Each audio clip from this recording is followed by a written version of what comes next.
ಶ್ರೀ ಗಣೇಶ ಶಾರದಾ ಗುರುಭ್ಯೋ ನಮಃ. ರಾಮಾಯ ರಾಮಭದ್ರಾಯ ರಾಮಚಂದ್ರಾಯ ವೇಧಸೆ ರಘುನಾಥಾಯ ನಾಥಾಯ ಸೀತಾಯ ಪತಯೇ ನಮಃ. Welcome to all for this session on Ramayana to chapter 7 of Sundara Kanda. In the previous chapters, we saw Hanuman searching from the house to house, searching of various demons like Indrajittu or the Kumbhakarna or even Vibhishana and various other people.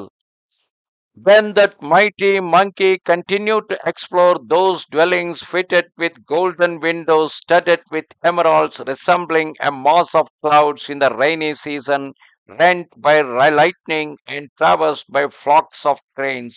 Because now he entered the palace of Ravana and he is searching in his inner apartments.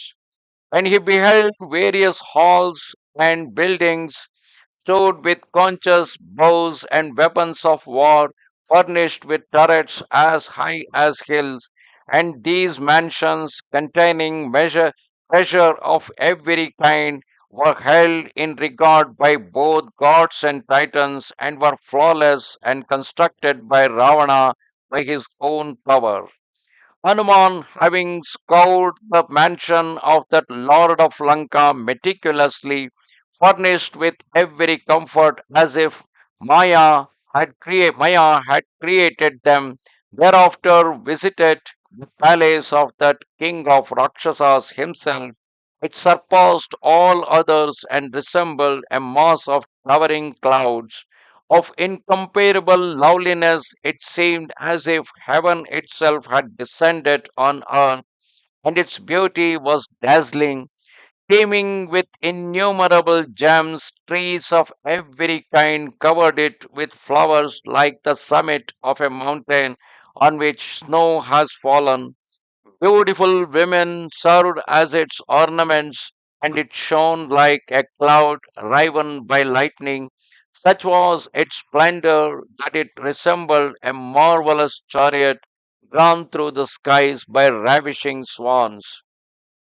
Like the peak of the mountain rich in ore, or the firmament adorned by the moon and stars, or like clouds of many hues, it glistened with innumerable gems, artificial rocks made of clay, resembling mountain ranges planted with counterfeit trees, laden with heaps of flowers, fashioned with stamens and leaves. It is seen there and improvised dwellings, dazzlingly white, with pools covered with flowers, flowering lotuses possessing golden stamens and diverse groves and ravishing fountains. The monkey gazed on the vast aerial chariot named Pushpaka, which gleaming like pearl planned above the highest buildings and contained birds made of emerald, silver, and coral, and serpents marvelously fashioned of various metals, and life-sized horses and birds with charming beaks and wonderful wings, which contracted and expanded, their plumage like that of Kama himself posed on gold and coral flowers, and there were elephants with tapering trunks, bearing lotus leaves, engaged in showering water on the goddess Lakshmi, who seated in a pool held lotuses in her fair hands. Such was the marvelous creation which met astonished monkey's gaze, which resembled a mountain of charming caverns, or a tree from whose hollows delicious fragrance escapes in the springtime. Yet that monkey, searching that exalted city protected by the 10-headed Ravana, was unable to find the daughter of Janaka, who so highly regarded and deeply afflicted, and who had been conquered by the virtue and valor of her lord.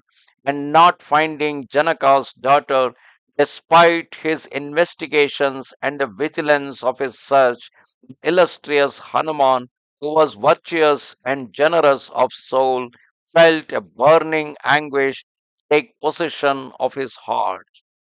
Thus ended chapter 7 of Sundara Kanda in Ramayana.